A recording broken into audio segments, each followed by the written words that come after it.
Here is our sit-down interview with Joel Skousen, editor of World Affairs Brief. Skousen was the chairman of the Conservative National Committee in the 1980s and the executive editor of Conservative Digest. Skousen talks about the hidden power structure who control the politicians of both parties from behind the scenes, the nature of the manipulated press, the reality behind the Tea Party, and the ongoing conspiracy to complete a one-world dictatorship. I'm Joel Skousen, editor of World Affairs Brief. I'm a political scientist by training, was the former chairman of the Conservative National Committee during the Reagan administration, and have been active ever since in trying to alert people to what's going on in the world. Today, I'd like to start off by talking about the reasons that a dialectic philosophy of conflict is used by the opposition, or at least the opposition to liberty. I think this is very important to understand that there is real systematic good and evil in the world. It isn't just happenstance that someone turns out to be evil. There is systematic evil in the world, meaning it's self-generating, it continues, it picks people to follow along. Goodness, in contrast, is not that way. We try to raise good children, but we essentially allow people to follow the path that they want to follow. But evil isn't that way. Evil wants to progenitor, and it uses certain techniques to do this, and one of them is the dialectic. The dialectic is where you create crises in order to induce good people to do things or accept things that they wouldn't ordinarily do. The reason for this, that you need to deceive people, and in all of this, we're talking about the Tea Party deception, we're talking about the deception of political parties. We need to understand that deception is something that has always been with us in the world and always will because of this systematic battle between good and evil. But there is a systematic good as well, and that is the role of conscience in people. And it's because certain people can sense that something's wrong, that evil has to use deception and dialectic in order to get people to do things in spite of conscience, in spite of sensing that something's wrong. In essence, when you create a big enough crisis, there's a feeling of panic. We have no choice. We have no power to resist. There's this feeling of futility. So even though people can sense what's right in conscience, they don't act according to it, or they follow along the path of least resistance because of the severity of the crisis. That's the reason why evil uses crises to change the world. When I was growing up, I was first exposed to the writings of my uncle, Cleon Skousen, who wrote The Naked Communist. The most dramatic story in that book, and I still highly recommend it today. The most highly prized story in that book is the fall of China to Mao Zedong. And it was clearly outlined in the book how our own State Department, in league with George Catlett Marshall, who was head of our armed forces during World War II, actually set about to destroy the power of Chiang Kai-shek to win the battles against Mao Zedong. They set him up for failure. They withdraw armed support from him so that he basically could not win against Mao. And I thought to myself, what's going on here? Are these communists in our government? Was Catlett Marshall, or was George Marshall a communist? Were the State Department people communist? So as I began to research this and talk to my uncle about it, I found out that they were not communists. There were communists in the State Department, especially the second floor, which had to do with foreign policy, did have some communists in it. And then there was the story of Alger Hiss, who was accused of being a communist. In fact, he did join the Communist Party. But there was something strange about Alger Hiss in that he was highly protected by the establishment, those that weren't communists.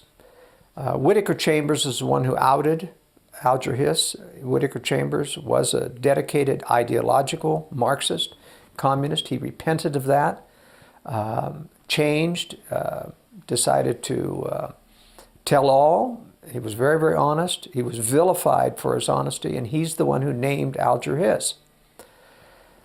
But the establishment came out for years. I mean, Alger Hiss went to prison eventually on perjury. The establishment never gave up on Alger Hiss. They always continued to support him. And one day a light came on in my mind, and I realized, I think Alger Hiss was in fact a globalist. He's part of this broader conspiracy, was not a communist, but that in fact he joined the Communist Party to help facilitate Communist Party infiltration into the State Department, into the Roosevelt and Truman administrations, which is exactly what he did. But when he wrote the United Nations Charter, it became very clear this was more than just a communist, this was a globalist, using communism to facilitate the goals of globalism. And so when I finally had this new paradigm, this perspective, and this is something that no one else has ever written about, to my knowledge. Everyone in the conservative movement thinks that Alger Hiss was a communist. But it doesn't explain why the non-communists were defending him so vociferously. As I began to look historically at what was happening as nation after nation was falling to communism, later on, of course, they destroyed Batista of Cuba in the same way that they did of Mao Zedong in China. They pulled out military support. It was the second level of the State Department. We had planted reporters like Herbert Matthews in the New York Times, who would write these knifing, derogatory articles about Batista, and these articles about how Fidel Castro was this reformer, how he was a person who was the people's man.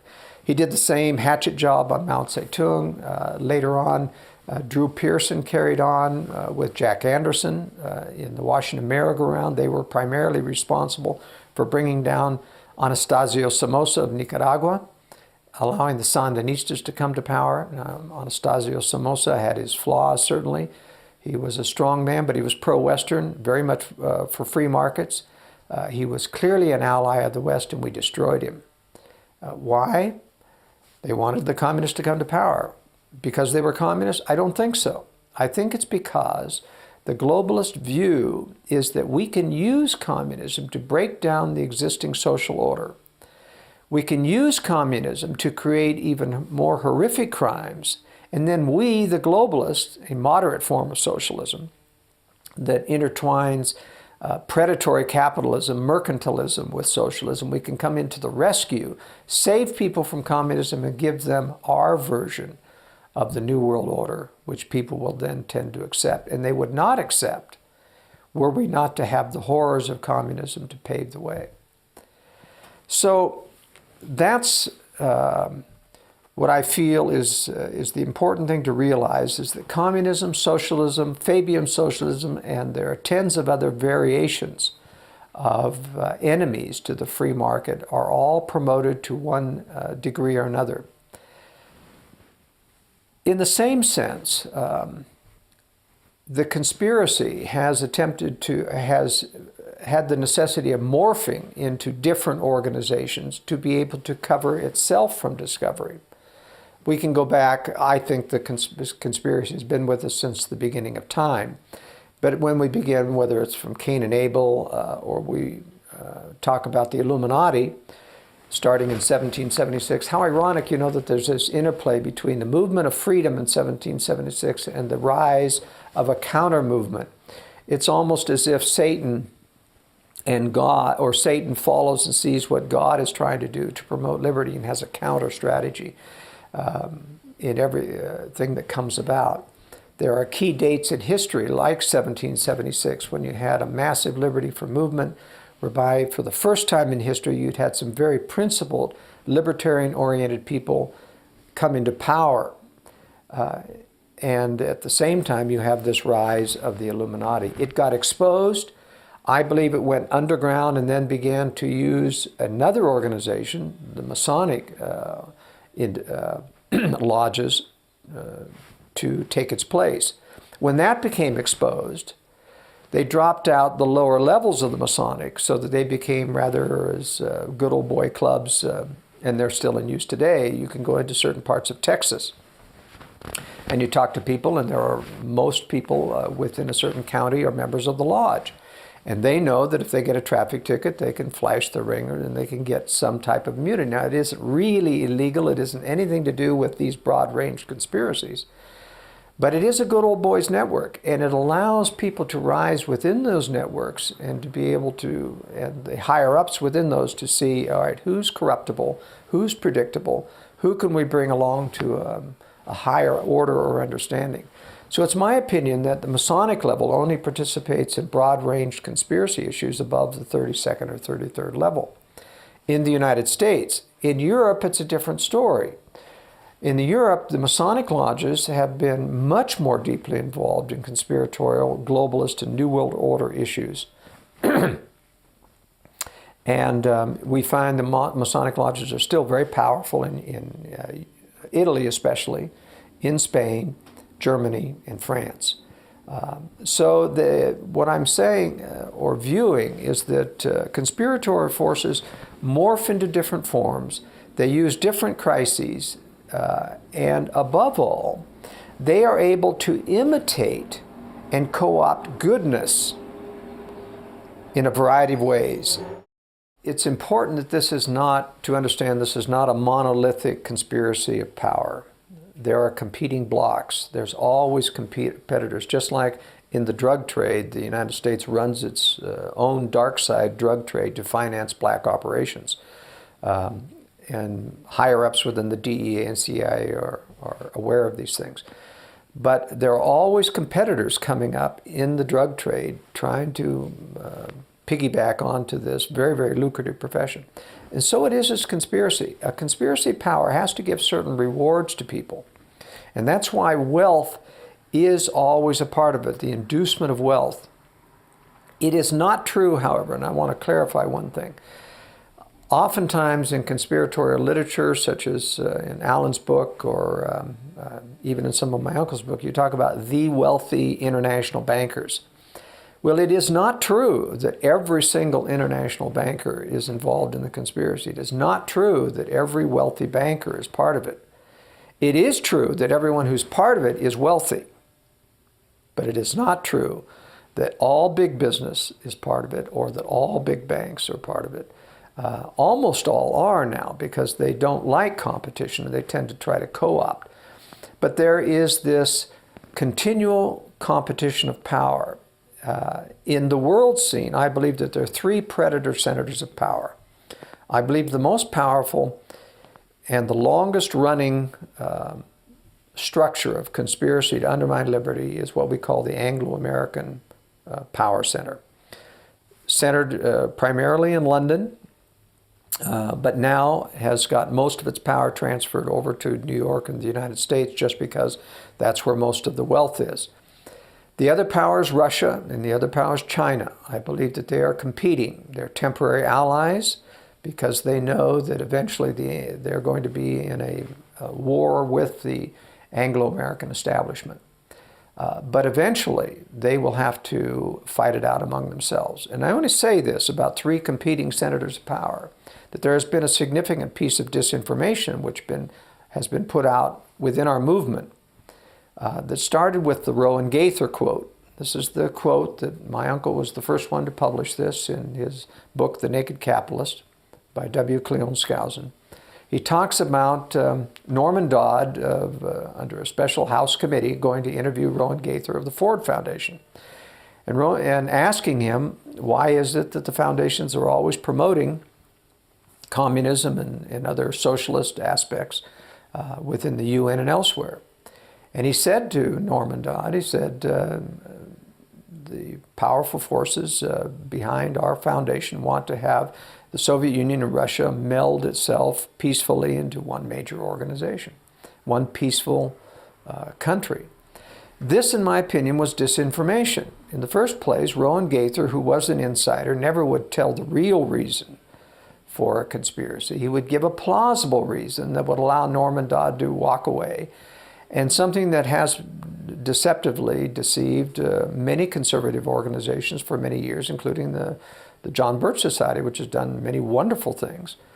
But it's influenced the Birch Society. Because of this one quote, they have felt for many years that there would never be war between Russia and the United States because the Russians were puppets of the Anglo-American establishment.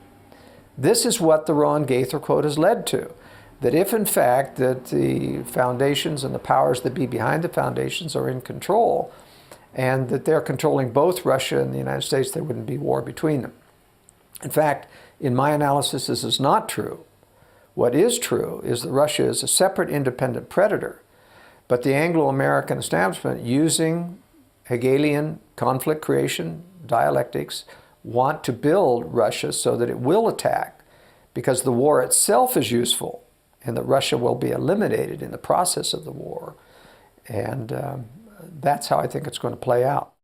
Competing centers of predator power. And even though they may be temporary alliances, even though one may help another, it is not because they control the other, but in fact they are inducing them through that aid to someday strike the West. Now I'd like to talk a little bit about what our vulnerabilities are as a people, as conservatives of liberty, trying to understand or protect ourselves against being co-opted. People on our side of the spectrum need to understand how to recognize wolves in sheep's clothing and the various other types of deception that's going on. This is the most difficult thing for good people, in my estimation, to see, is to see that someone, because good people tend to think that everyone else thinks like they do. They do not understand systematic evil. They do not understand deceptive evil. And they tend to explain it away. But it's important for people to realize that it's not just real evil wolves in sheep's clothing. There are all different types of deception going on. The first step is to recognize when someone is parroting or repeating the establishment line. In other words, good people have to, and I'm trying to take this out of the issue of understanding the right or wrong of what they're saying. This is how deception occurs with good people. They see he's saying the truth, therefore he must be good. It works, therefore it must be right. Now, neither of those propositions are true. Things can work using false philosophies, using false mechanisms, using deception. People can say the right things for the wrong motive in order to promote themselves in ways of which will further deceive them. That's what disinformation is all about, is giving a certain portion of truth so that you can drop in major areas that are false. So it is not enough to judge what is being done in life by whether or not it's true or false. One must learn to recognize what is an establishment line of attack, an establishment direction, and learn who is parroting that, because real truth never goes very far along an establishment line without diverging from it significantly in truth. That is why the establishment always says our position is extremist, because we diverge from their establishment line on significant points, which they always label extreme. That's the way they get people to disregard truth that diverges from the establishment line. This happens whether it's establishment medical protocols. The best truths are outside those protocols. That isn't to say that everything within the establishment is false. Far from it. Most of it is right, most of it is good. But it's leading through the exclusion of critical truths, it's leading people in a direction will keep them blind and keep them from seeing the crucial truths. So, once you see someone parroting the establishment line, you have to ask, is he part of the establishment or is he not part of it? I'm going to take you through a truth diagram here of yes or no and then where to go from that. If a person is not part of the establishment, but he's parroting the establishment line, he's usually being used because of several reasons. One, either they're too ambitious. I put Mitt Romney in that category. Mitt Romney is not a corrupt individual, but he's someone bending over backwards so badly to please the establishment because he wants to be accepted by them. He wants to rise. He wants to be president. So good people can get themselves into a real hole in terms of doing what's right by being too ambitious and wanting too badly to please the establishment. They can be predictably liberal or moderate. There are certain people who have an innate sense about right or wrong. There are certain people who have an innate sense about what's establishment and what's popular. And they seem like a compass to seek only for those things which will make them more popular. We see that with kids in school. There are people who are outsiders. They're always pushing the edge, whether for good or evil. And there's people who are right there in the middle of the road. They're afraid to do anything that will be criticized. Now, that's a problem, for example, if I can give an example of Glenn Beck. Glenn Beck got into a lot of problem with drugs and alcohol and other because he started off in life trying to please people, into rock music. He became a DJ. DJs are noted for their people-pleasing tactics. Everything about their demeanor as a DJ is pleasing people. It got Glenn Beck into trouble. And even today, even though he is branching out and becoming a strong voice against the establishment in certain areas, his fear of being criticized keeps him from, even though his research takes him closer and closer to conspiracy. He's now talking about Carroll Quigley in his book Tragedy and Hope, which talks about the Anglo-American conspiracy without confronting that yourself. And Glenn Beck is having to confront it in his own mind. And yet, because of his fear of criticism, he has so eschewed the concept of 9/11 truth or of the birth certificate problem with Obama that he's unwilling to go back and admit that he may be wrong. Now, he's a work in progress. I'm not saying that Glenn Beck will not someday overcome that, but I'm saying right now, here's a good example of someone who is a good person, who is on our side, who's trying to do things within certain limits, but steers away because of the fear of the negativity associated with conspiracy, which is very purposeful on the part of the media to denigrate and to vilify anyone who dares utter the concept of conspiracy, that it's keeping him from being a clear voice in this movement. Sarah Palin, for example, in my estimation, is too predictable. She's ambitious. There has to be ego in anyone who promotes themselves to the degree that they do. I think the latest article, for example, in Vanity Fair by Charles Gross is indicative. When you have a person who lashes out in anger and who has a great deal of pride and who becomes dismissive of other people, it's got a problem with predictability that the establishment can use. Oftentimes the establishment uses corruptibility of people, which I'll get into on people who are part of it.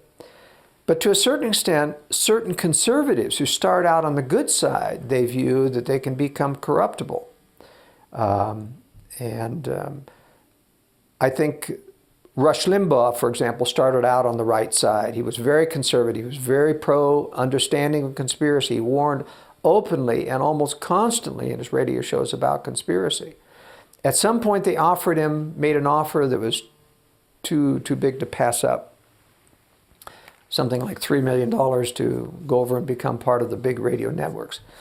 But at some point during those negotiations, I believe someday we'll find out, if not in this life, on the other side, that they gave him a message that part of the deal is that you can't push this conspiracy stuff anymore. Because literally the first or second show out of the gate under the new radio network, he began not just to say, which would have been legitimate had he said, I have my doubts about my previous thoughts about conspiracy. I'm still open, but I have doubts about this. And because conspiracy is something we never have all of the answers about. But no, he didn't take that moderate position of saying, I have doubts now. He took the position of vilifying and denigrating and attacking anyone who called up. And most of his listeners had been used to talking about conspiracy. And they called up thinking, I'm going to talk about the same conspiracy I talked to last week with Rush. And he began to attack them and blow them away. The same thing happens with Sean Hannity and Bill O'Reilly. Now, they're very, very good about attacking Democrats. They never attack Republicans. Glenn Beck will attack Republicans. He did attack President Bush when he went outside the constitutional frame. But Hannity and O'Reilly will never attack a Republican. Whatever is a Democrat is open game, and that's why they have a great time during a Democratic administration like Obama or Bill Clinton. But their true colors come out, in my opinion, when they come up with a conspiracy issue, whether it's the Obama birth certificate, and they literally will lash in, break up, interrupt their phrase, won't let them finish a phrase. They will not let anyone competent finish a phrase about conspiracy. And that's an indication that they have no intention whatsoever of allowing an open discussion of that, no matter how reasonable it may be. So what I'm trying to say is, because a person parrots an establishment line, that is not an indication that they are part of a conspiracy against truth. There are reasons, as I said, of being used on the good side. Now let's talk about the various different types that are on the bad side, those that are part of it. One of the problems that we've had in analyzing the issue of conspiracy is the tendency of people to succumb to the concept that if you're close to conspiracy, you must be fully a part of it. And it isn't true. And it allows the people who want to bash conspiracy theory to say, this is simply ridiculous. A worldwide conspiracy to take down liberty would require that hundreds of thousands of people be knowing about this conspiracy. You'd never keep it a secret. We have a professor up at the University of Utah who makes that very case, and it's very convincing that you could simply never have a conspiracy this big. Well, he's wrong on several counts. The first one is, the assumption is that everybody in a conspiracy knows everything about the conspiracy. It's simply not true. It's very compartmentalized. Just because you're in the CIA doesn't mean that you know anything about what goes on in the various other compartments of the CIA. And the conspiracy is always very tightly compartmentalized. Everybody who's on the wrong side knows there's a control system and has decided that he will still stay in it and go along with it and not fight against it. Now that, to me, separates the difference between those who are useful because they're naive, because they're too ambitious, because they're going along with the crowd, and those that are actually part of it. Those that are actually good, if they knew there was a control system, they would say, I don't want any part of that. And that's why they must be kept from it. That's the reason, for example, why they didn't want Mitt Romney in there. Self-made millionaire, had the power to put himself in front of the people without the kingmaker system designating who will be running for office. If you'll notice, that's how they manipulate the political process in large part. When it gets close to an election, the media will start to say, these are the top candidates according to the experts on the Democratic side, and these are the top candidates on the Republican side. Says who? I'm a political scientist. In 1989, when they were getting ready for the election, they said the top candidates on the Democratic side include Bill Clinton, the governor of Arkansas. I said, Bill who? I mean, Bill Clinton was a nobody. Who's the governor of Arkansas in terms of national politics? He was nobody. And all of a sudden, as a political scientist, I realized they're promoting Bill Clinton because there's no way that he is a national figure and never has been. And sure enough, they were. That's why, for example, when they wanted to promote George Bush, they made him, first of all, governor of Texas, because he was a worthless, very loose, shaggy-haired businessman in Dallas who never read a newspaper, was never interested in foreign affairs, and they had to produce this guy and mold him into something. But the process is a little bit corrupting. It's been corrupting to Sarah Palin. Sarah Palin's been corrupted by the money, the good press, the jet that has been provided at her service, the multi-million-dollar book deals, the lavish clothes that are now part of her lifestyle. All of that's had a corrupting effect. Why? Because who wants to go back to the days when you didn't have any money? Who wants to go back to the day when the press was crucifying you? You had investigations after investigation that were costing you all this money in legal fees.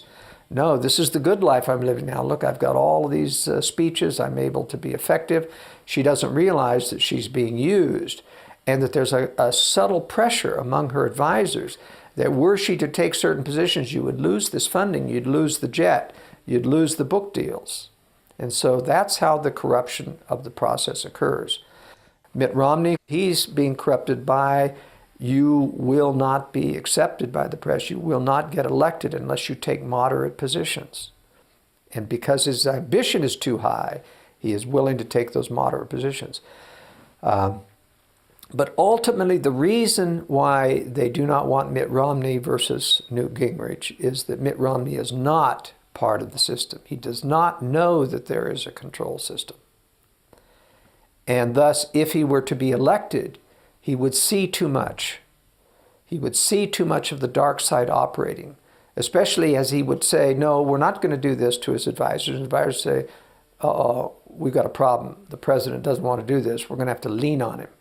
They don't want to have to lean on a president. The last time they had to do that was Ronald Reagan, who was not part of the system. They felt like they could deal with him because they got an agreement to accept George Bush as his vice president, who would essentially control the Reagan presidency. But nevertheless, in meetings, Reagan didn't want to go along. He was resisting, and they got together and decided they had to lean on him. And eventually they had to throw an assassination attempt at him. And after that, he was much more compliant. And his wife, Nancy, was especially compliant. In fact, got into astrology and many other things to try to ward off this evil of the assassination against Ronald Reagan. So it's very important for conservatives to understand of those who are parroting the establishment line, who's part of it and who's not part of it. Now, of those who are part of it, let me run down the four major classifications which I view. One, there are those that know there's a control system but have been told or think that it's benevolent. These are what Stalin and Lenin used to call the useful idiots. These are the people who simply will not see because they want to please so much, but they actually have seen enough to know that there is a control system, but they've decided it's benevolent, I'm not going to buck it, and they go along with it. The second level are the people, and I'm going to reverse these. That's really what I would consider the fourth of. The first level are the real controllers themselves. A lot of people say, you know, who are the real people behind the scenes? Who are pulling the strings? Well, I think we know a few of them, but remember, it's not important to know who's at the top level. Because in the first place, they're not about to give you the ammunition to allow you to throw them into jail. They don't normally take any positions of power openly. They stay behind the scenes. They are all wealthy. They all have a hidden power. They've all had somewhat productive lives in either big business or in international banking.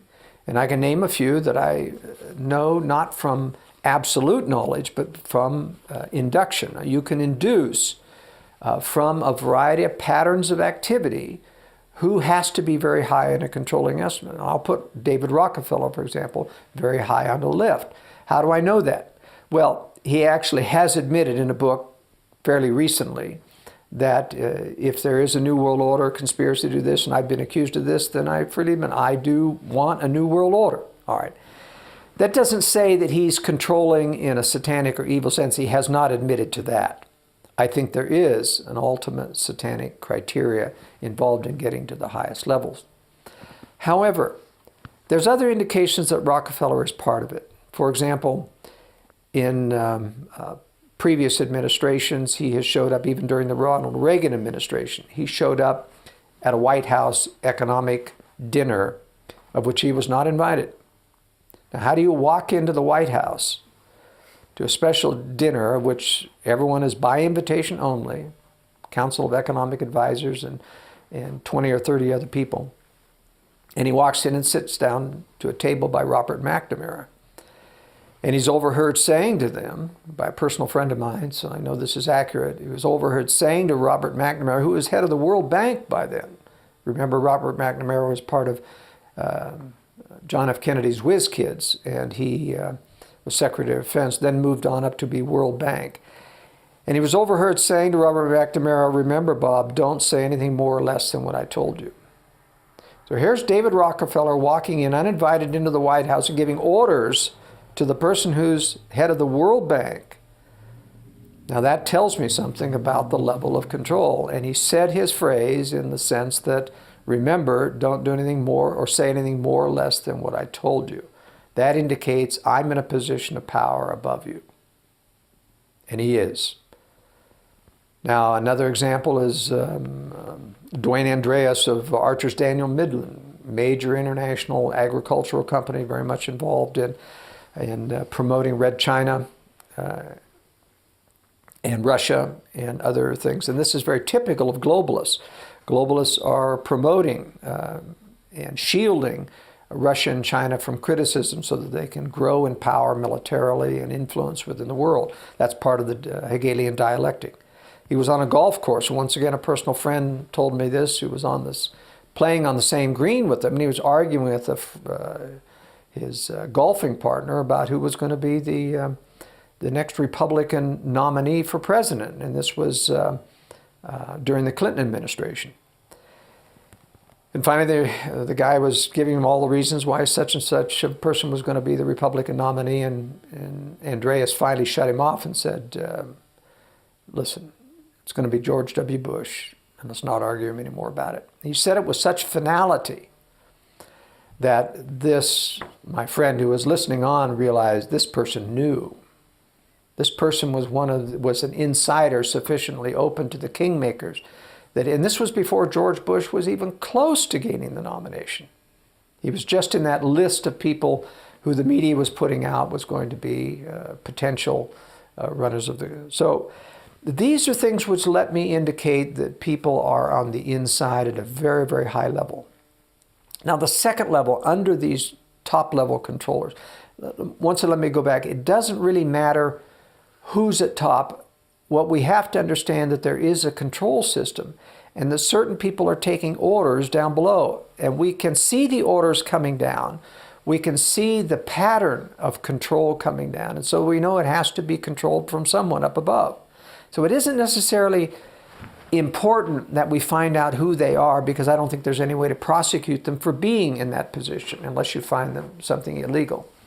But it's important to watch how those orders roll downhill and who is taking the orders, because at some point we do have the right to unelect people who are taking the orders, and we want to be able to find out who's doing it, because some of those people who are taking orders will appear to be on our side, and that's what we have to be careful of.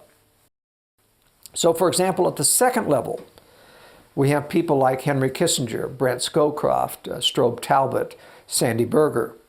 These are people who are actually involved in the planning and implementation of conspiratorial endeavors. Henry Kissinger, undermining Taiwan, undermining Vietnam.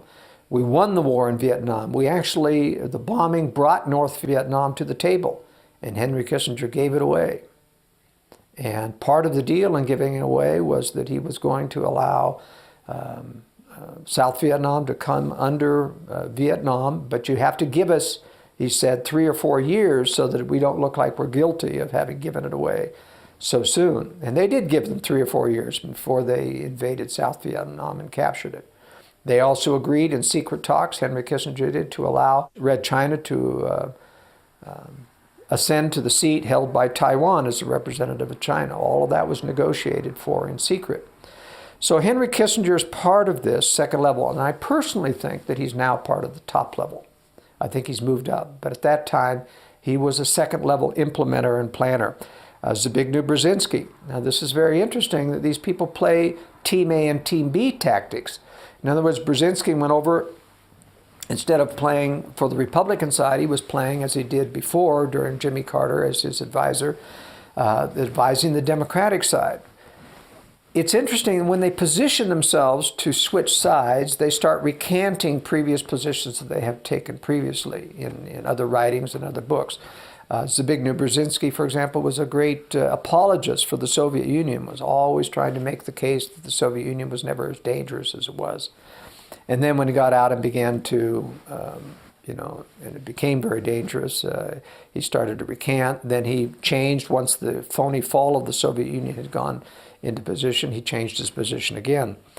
So these are people in the second level who are very, very dangerous. The third level is the largest level. These are the useful hired guns, hacks, shills for the government. These are people who have one unique characteristic besides the fact that they know there's a control system. They have been corrupted. Now the fourth level down there, the useful idiots who know they're a control system, but they've been told it's benevolent, they're naive enough to believe that. You can take a lot of good people who are predictable academics, who are predictable liberals, you can put them into position, you don't have to tell them there's a conspiracy. They'll do their liberal thing and they'll get the job done. They see enough sometimes to know somebody's controlling things, but they wipe it out. They want to stay in position. They don't want to buck the system. They don't want to lose their job. They're relatively harmless, and we must be careful not to denigrate those people in the same way that we denigrate the people in this third level who know there's a control system, knows there's evil about it, and they personally are corrupt. I had a personal friend who was a member of the CIA, went overseas, and had a prostitute show up at his hotel room one evening. He rejected what she was wanting. She said, no, you don't understand. I'm here paid for by the agency. I'm here, it's free of charge. You don't have to, resist my invitations. And he, being a good moral person, resisted that. Other people had received prostitutes that same evening at their hotel room either, and most had succumbed. The ones who succumbed saw their careers enhanced, and they got promoted. His career never went anywhere. So there are these periodic tests that go forward to see who's going to be corruptible. Moral corruption is extremely important because it tells whether or not a person will in fact have a fit of conscience and not be able to go along with what they see, or whether or not they can be turned and bent. And there are many other tests that go on later on, because certain people can be corrupted morally, but they'll draw the line at betraying their country. Other people will betray even their country. And for years, it was known that homosexuality, for example, made a person vulnerable to espionage and betraying a country. But this is important to understand who are the people who know that there's a system, are part of the system. And those are the most dangerous people, because I think Gingrich is part of that. I think he knows there's a control system. I think he's part of it.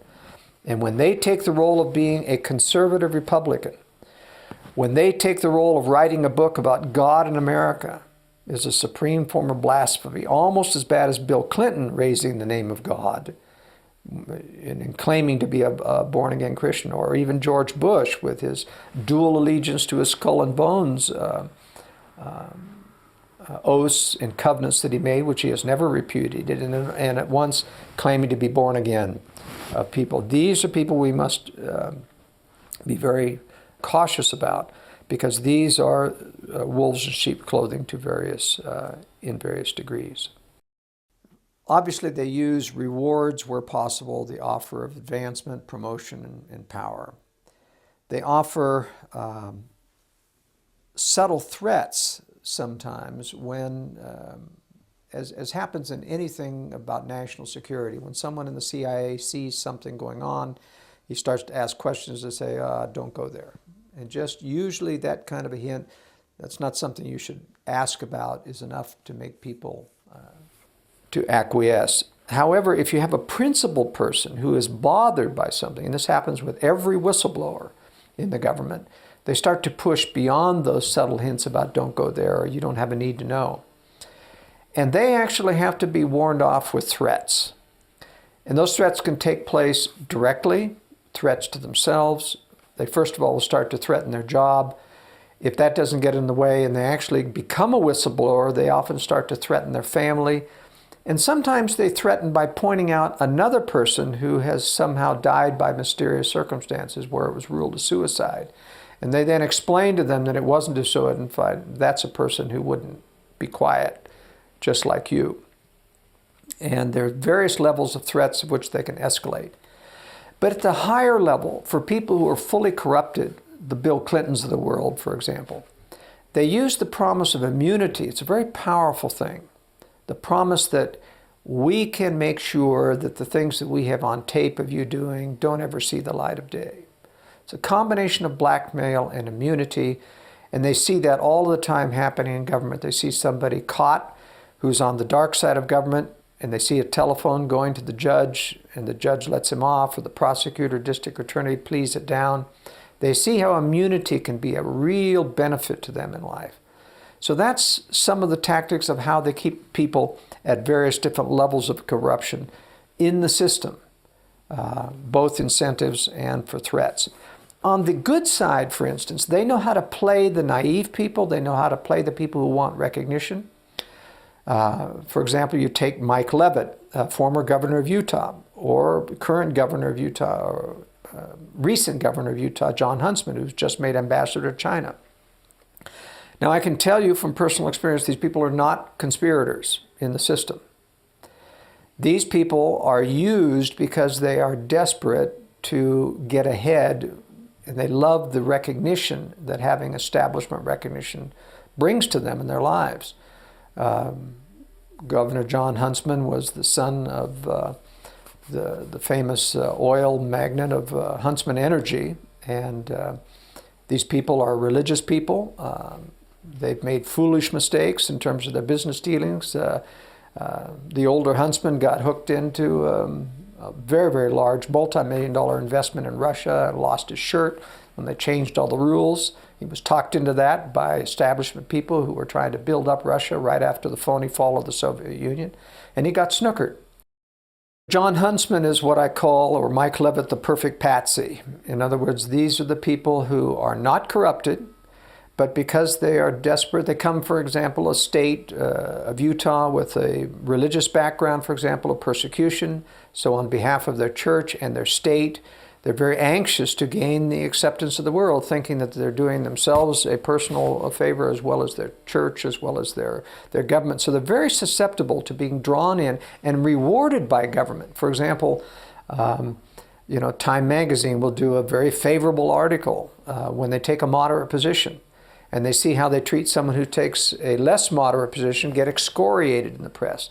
So they don't have to be told directly, we're controlling you with this and that. They simply use very, very subtle inducements when they recognize people want to get ahead in life and will bend over backwards to do so. And so I'm sure Huntsman is doing everything the Obama administration wants him to do in terms of kowtowing to China. So to recap, we have 4 different levels, I believe, or categories of how the conspiracy is managed in terms of its personnel and how it grows and ascends in power. The lowest level, the 4th level, are people who know and see enough to see that there's a control system, but have been told or think that it's benevolent. And although I won't give you any specific names of who I think is in that area because it's hard to tell who actually knows and sees, but I know that there have been people, and many people, in fact, who are doing, in fact, a lot of people in every agency of government see enough to know, in fact, everyone in politics who gets to be elected sees that there's a control system, sees that, especially when they go to Congress, they start to get the phone calls from the various people in position saying, you're expected to do this, and we expect this and this of you. The pressure starts immediately whenever a freshman goes to Congress. They come away knowing that there's a control system, and oftentimes they rationalize it and say it's benevolent. So there's those who know that there's a control, think it's benevolent, those that know there's a control system but have been corrupted. And that's the majority of the people who do the dirty work in there. They're the hired guns, and they essentially learn to be predictable. The second level are planners and implementers. Those are the heavy hitters, the ones who actually know all that's going on, the Henry Kissingers of the world, the Brent Scowcrofts. And the top level are the actual controllers like David Rockefeller or the Rothschild people, or Henry Kissinger, who I believe has gone up to that level. It's very important to understand the role of political parties in maintaining the status quo. My major objections with the electoral college system was that it guaranteed a 2-party system. In other words, it guaranteed a winner-take-all. Whenever you have a winner-take-all of 51%, you guarantee that you will develop within the electorate this mentality. Unless I have a majority, I have nothing. And that induces compromise. Now, for example, in the parliamentary system, That's another political system whereby you have minority parties that you can win and have political power without having a majoritarian position. There's benefits to that. The problem with that, of course, is that you have increased factionalization in government. So you have smaller and smaller factions. And thus, you have to cobble together a compromise of various different political parties in order to gain the winner-take-all majority of 51%. Unfortunately, some very unwise and strong arm-twisting tactics takes place in a parliamentary system in order to be elected, so the same corruption occurs.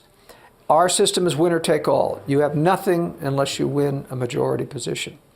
And so the third party has always been disadvantaged in the United States in the sense that we are told you're throwing your vote away because you're taking away from the lesser of two evils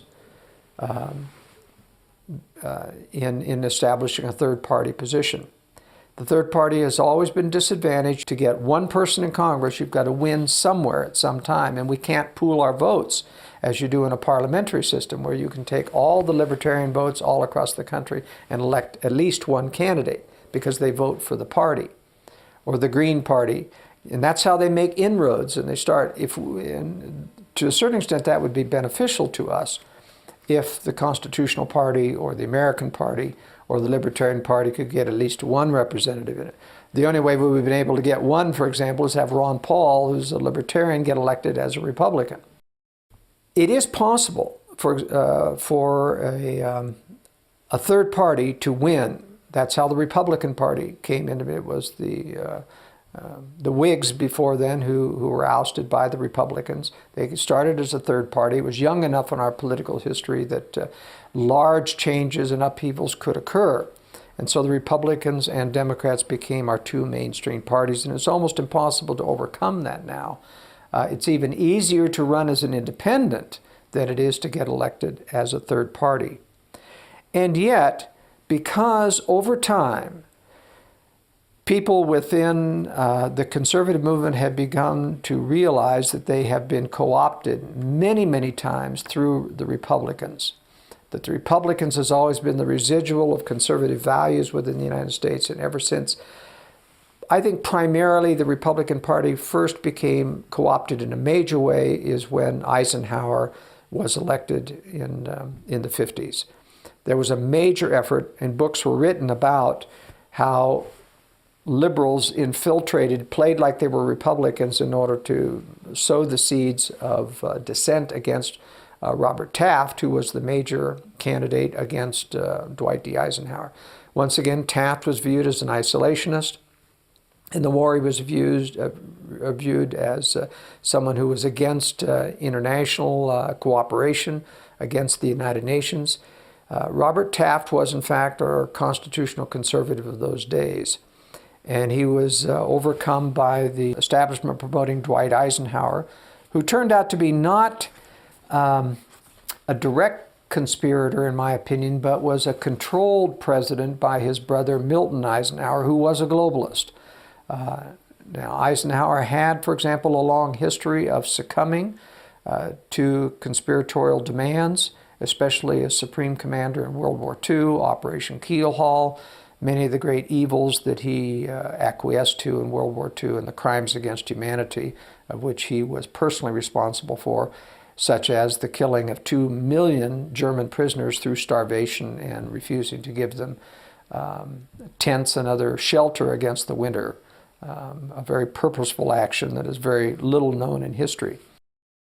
Since the rise of conservatism of the Barry Goldwater time, there has been a need within the establishment to try to undermine dissent.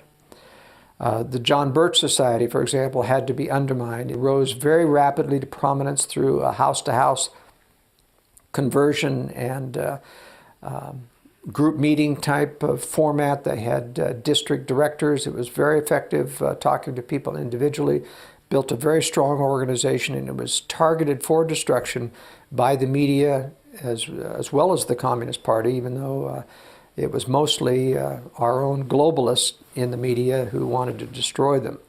They also had to co-opt Barry Goldwater. and they did so in very subtle ways that I don't have time to go into here. But he was very much co-opted by his insider status as a former military high-ranking officer in the Air Force, allowing him to have insider access to certain military secrets even after he left the military. It's feeling like you're part of the establishment and not wanting to lose that is very corrupting to conservatives. For example, Senator Bob Bennett of Utah, before he was a senator, he was the son of a senator. He was given the opportunity to run the company of Mullins and Associate, which was a PR company. It was a flat-out front for the CIA. They would cut out individuals and put them in as PR agents into his company. In fact, some of the Watergate burglars were under his employ during that period of time. But Bob Bennett was not a conspirator. He was just somebody just anxious to please the establishment. Oh, wow, I get to run a front for the CIA, and it's top secret, and this is a wonderful opportunity to serve my country. But that's how they use naive people in that regard. That's how they co-opt dissent. I'd like to start off, of course, with a quote from Carroll Quigley on the two political parties and how they are co-opted. He said, "The argument that the two parties should represent opposed ideals and policies of the right and the other of the left is a foolish idea acceptable only to doctrinaire and academic thinkers, and I might add, the normal American people. Instead, the two parties," he said, "should be almost identical so that the American people can, quote, throw the rascals out at any election without leading to any profound or extreme shifts in policy.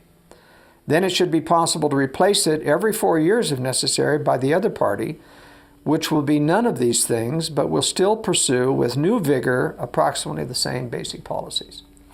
Now, this is a conspiratorial quotation.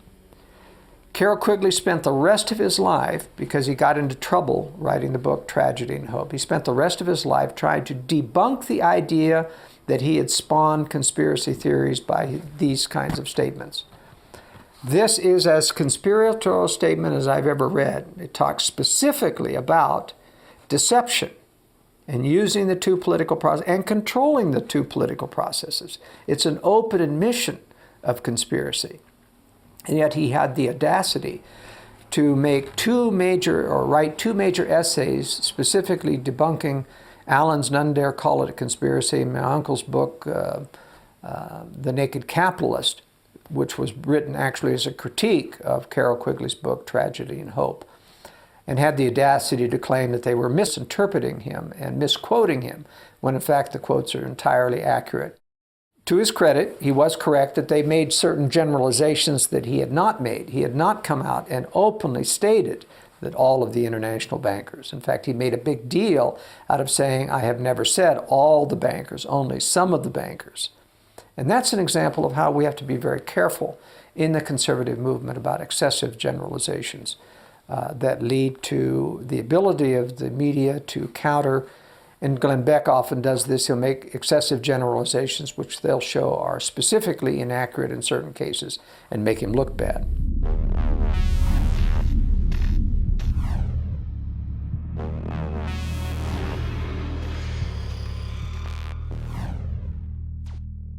Visit Infowars.com and PrisonPlanet.com. When you're on the sites, you can also tune in 24 hours a day to my daily radio broadcast. There's also a free iPhone app to listen to the syndicated radio show when and where you want.